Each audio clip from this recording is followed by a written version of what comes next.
días. Estamos ya a jueves, la quinta semana del tema Hacia el conocimiento de Dios y ocupados en el Dios encarnado. En el subtítulo de los devocionales, en negrita está Hecho menos que Dios. El subtítulo de hoy del devocional de este día es Se hizo pobre siendo rico. En Filipenses capítulo 2, versículos 4 al 11, se nos relata la actitud del Señor que debemos imitar. Y Él, siendo el Hijo de Dios, no estimó el ser igual a Dios como cosa que aferrarse, sino que se despojó a sí mismo, haciéndose hombre, y estando en la condición de hombre, se humilló a sí mismo, llegando hasta la muerte y muerte de cruz, por lo cual Dios también le exaltó y le ha dado un nombre que es sobre todo nombre, para que en el nombre de Jesús se doble toda rodilla. Es un pasaje que probablemente era un himno que la iglesia de los primeros días cantaba cuando se reunían para aprender del Señor, para tomar el pan y el vino y recordar la muerte y resurrección del Señor Jesucristo y esperar su exaltación. Es una canción que los teólogos y enseñadores bíblicos utilizan frecuentemente por la profundidad de la palabra compartida allí por el apóstol Pablo, pero a su vez también tiene un contenido práctico tan claro y tan directo para nuestras vidas que no podemos dejar de ver al Señor encarnado en una actitud que somos llamados a imitar. El otro texto que tenemos en este día es el del Evangelio de Juan, capítulo 17, la oración del Señor. Ahora pues, Padre, glorifícame junto a ti con aquella gloria que tuve contigo antes de que el mundo existiera. Y esto tiene que ver con la frase de Filipenses, se despojó a sí mismo. En 2 Corintios 8:9 dice, se hizo pobre siendo rico. No implica que al hacerse hombre hubo en alguna medida una reducción de la deidad del Hijo, y esa es la denominada teoría de la kenosis. Pablo nos explica en Filipenses que se vació a sí mismo. Y esta idea de la kenosis sugiere que al volverse plenamente hombre, el Hijo tuvo que renunciar a algunas cualidades divinas, porque de otro modo no podría haber sido y experimentado las limitaciones del tiempo y del espacio en el grado de conocimiento y de conciencia que es esencial en la vida humana. Sin embargo, entendemos que esta teoría no es correcta. El Señor no renunció a ningún atributo de su deidad. Es cierto que se limitó a sí mismo en su humanidad. Puso un velo sobre su gloria, esa gloria que tenía antes de la encarnación.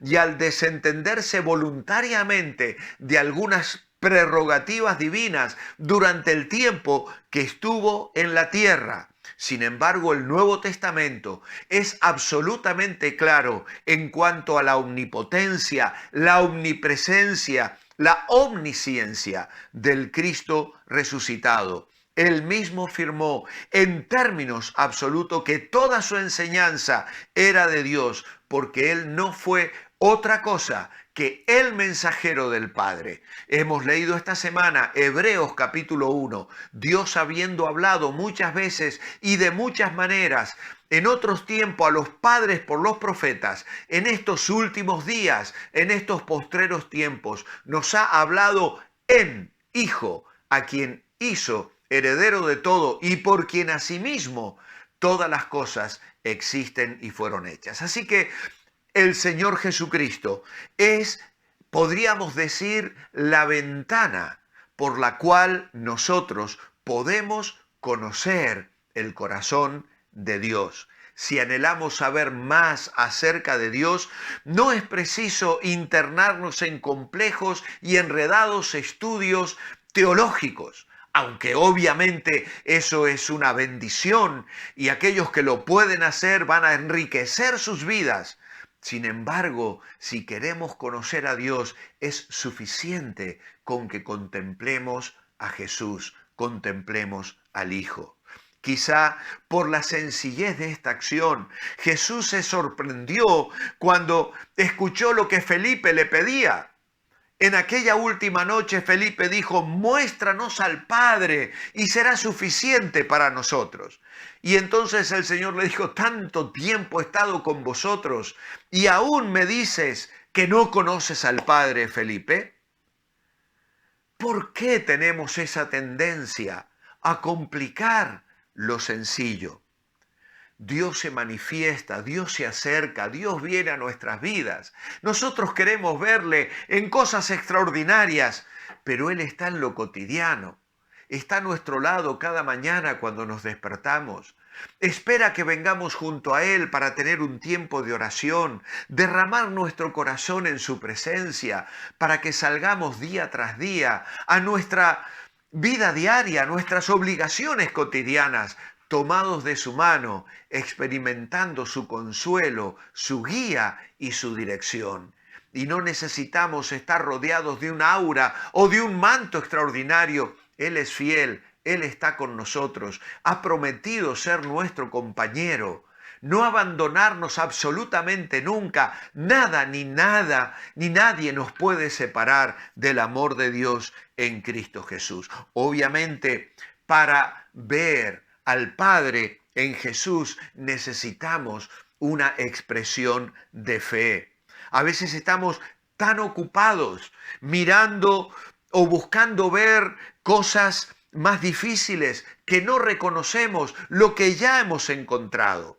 Estamos atrapados en el error del hermano mayor, que vivía junto al Padre, no se había ido a la provincia apartada. Sin embargo, no disfrutaba de ninguno de los beneficios que tenía junto a su padre. Y el padre le dice, todo lo que tengo es tuyo. Y podías tomarlo en cualquier momento. Sin embargo, aquel joven vivía con su padre, pero una vida de legalismo, de sequedad espiritual, de falta de alegría y de disfrutar de todo lo que tenía en la presencia, en la casa del Padre. ¿Acaso no crees, Felipe, le dijo Jesús, que el Padre, yo estoy en el Padre y el Padre en mí? Las palabras que yo digo no son mías, sino que mi Padre que vive en mí hace su obra por medio de mí. Solo crean que yo estoy en el Padre y el Padre en mí, y si no, crean por las obras que me han visto hacer.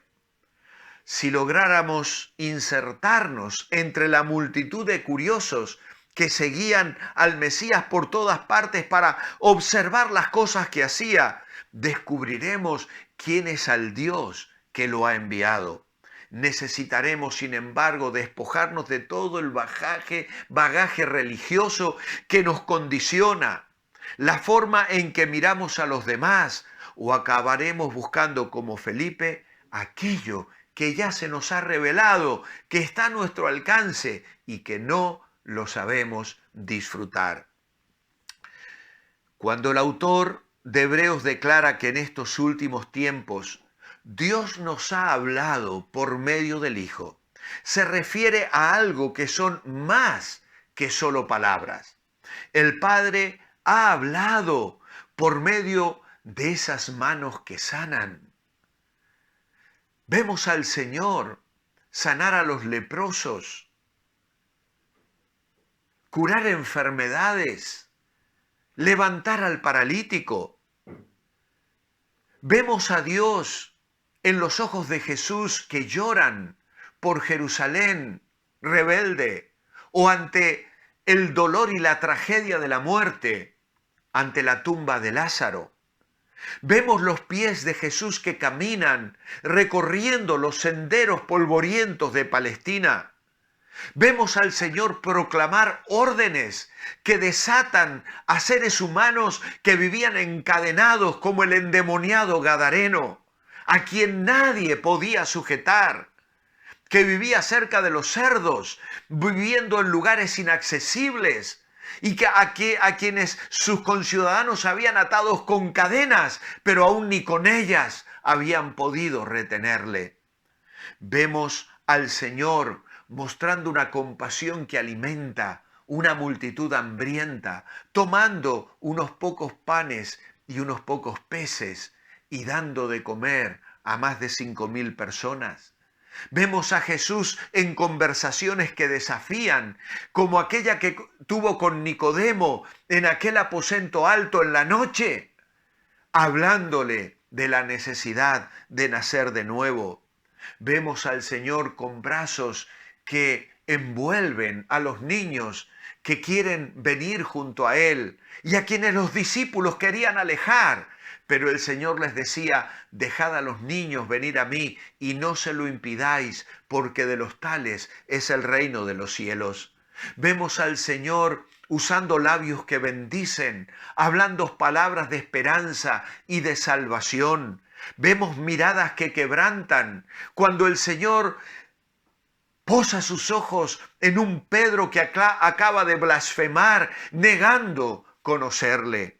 Vemos al Señor en silencios que seducen, en oraciones que protegen, como cuando oró a favor nuestro allí en Juan 17, no solo por los discípulos, sino por aquellos que habrían de creer por la palabra de ellos. En visitas que sorprenden, cuando el Señor resucitado entra en aquel aposento alto y dice a los suyos: paz a vosotros. Que el error de Felipe nos sirva de advertencia para ver todo lo que Dios revela en la persona de Jesús. Urge que agreguemos fe a nuestra mirada. Muchas personas caminaron cerca de Él, pero sin semejante experiencia no les cambió la vida. También a nosotros nos demanda el Señor: lo único que les pido es que creáis que yo estoy en el Padre y el Padre está en mí. O que, como el apóstol Pedro, podamos decir también nosotros: tú eres el Cristo, el Hijo del Dios viviente. Un día veremos su gloria, gloria como del unigénito del Padre. La vimos lleno de gracia y de verdad.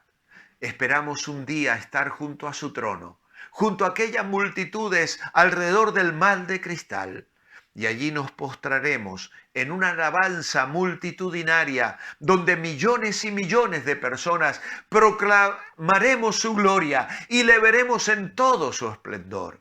Esa gloria que Él abandonó, esa gloria que Él estuvo dispuesto a dejar para anonadarse, nacer en un pesebre, recorrer los caminos polvorientos de Palestina, morir en la cruz, resucitar al tercer día, dejar evidencias claras de su resurrección y enviar a sus discípulos para predicar un evangelio que hoy llega a tu corazón y al mío.